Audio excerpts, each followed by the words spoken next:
Shabbat Shalom. I'm Rabbi Art Levine. Welcome to the Ethical Torah. Moses and Aaron's first cousin, Korach, is one of the Torah's villains. He led the most serious challenge to their authority, leading an open revolt. His actual arguments were not entirely without merit, but he pursued them, say the rabbis, not for the sake of heaven, but for his own aggrandizement, while claiming to seek the good of the community. He and his followers were swallowed up by the earth. The Torah at Numbers 17:5 admonishes not to be like Korach. The actual context of this statement was a prohibition on anyone other than the descendants of Aaron, that is, the Kohanim, from offering incense on the altar. But the rabbis interpreted this prohibition far more broadly than an illegitimate power grab or a dispute not for the sake of heaven. They felt that the true lesson is to keep far from all disputes to the extent possible. If only I'd known that before deciding to become a lawyer.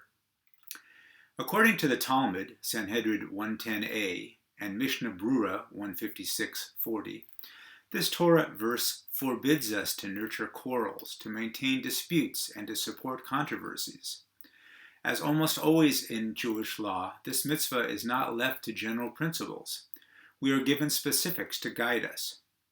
Here briefly are 8 of them, which I quote from Love Your Neighbor by Rabbi Zelig Pliskin, who himself cites sources that I list in the written version of this Devar Torah. First, we must keep a distance from disputes. They are the source of many other serious transgressions: unwanted hatred, lashon hara, negative speech about others, rechilut, telling someone that someone else said a negative thing about them, anger, insults, humiliating words, revenge, grudges, curses, and chilul Hashem, desecration of God's name. Quarreling can become a passion. No matter what the topic may be, a quarrelsome person enjoys making retorts. He likes to be right always and to have the last word. He quarrels for the sake of quarreling. Be aware of such a tendency. Second, one should not even take part in a feud in which one's parents are involved. Because Korach's sons refused to side with their father in his dispute against Moshe, they were saved from being punished along with their father. Third, it is a very important mitzvah to stop a feud. Do not be discouraged even if you tried to do so and your efforts have been fruitless.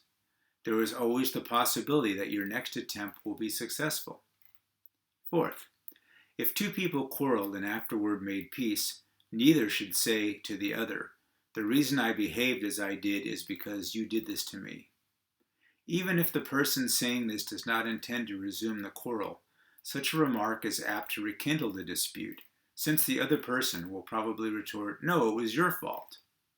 Fifth, if a person speaks lashon hara and this causes the continuation of a quarrel, he violates this prohibition. Sixth, if someone insults a person or fails to honor him or her properly, the person should not relate this to his spouse. Relating such an incident will be rechelus and will be most likely cause for dispute. Seventh, a person should train his children at a very young age to avoid quarrels. Young children have a tendency to grow angry and fight over trivial matters, and if a parent will not correct this fault, it can easily become ingrained. Eighth, very often disputes begin over matters that are entirely irrelevant and insignificant. If you find yourself arguing with someone, ask yourself and the other person, does it really make a difference? We certainly can't expect to avoid all disputes, and that is not what the Torah teaches. After all, it says, "Justice, justice shall you pursue." Pursuing justice usually requires creating or continuing a dispute, so it's okay to become a lawyer after all. But we should pursue peace whenever possible, and it is possible much more often than most of us realize. We all have daily opportunities to minimize and avoid disputes. We can choose to ignore slights and insults, choose not to stand up for our rights, choose not to insist that we are right, and choose not to get involved in others' quarrels. We can choose not to think or speak ill of others, and choose to give them the benefit of the doubt. We can let others have the last word, remain silent when we are hot to respond, seek neither vindication nor revenge, and let the constant stream of annoying but unimportant matters pass.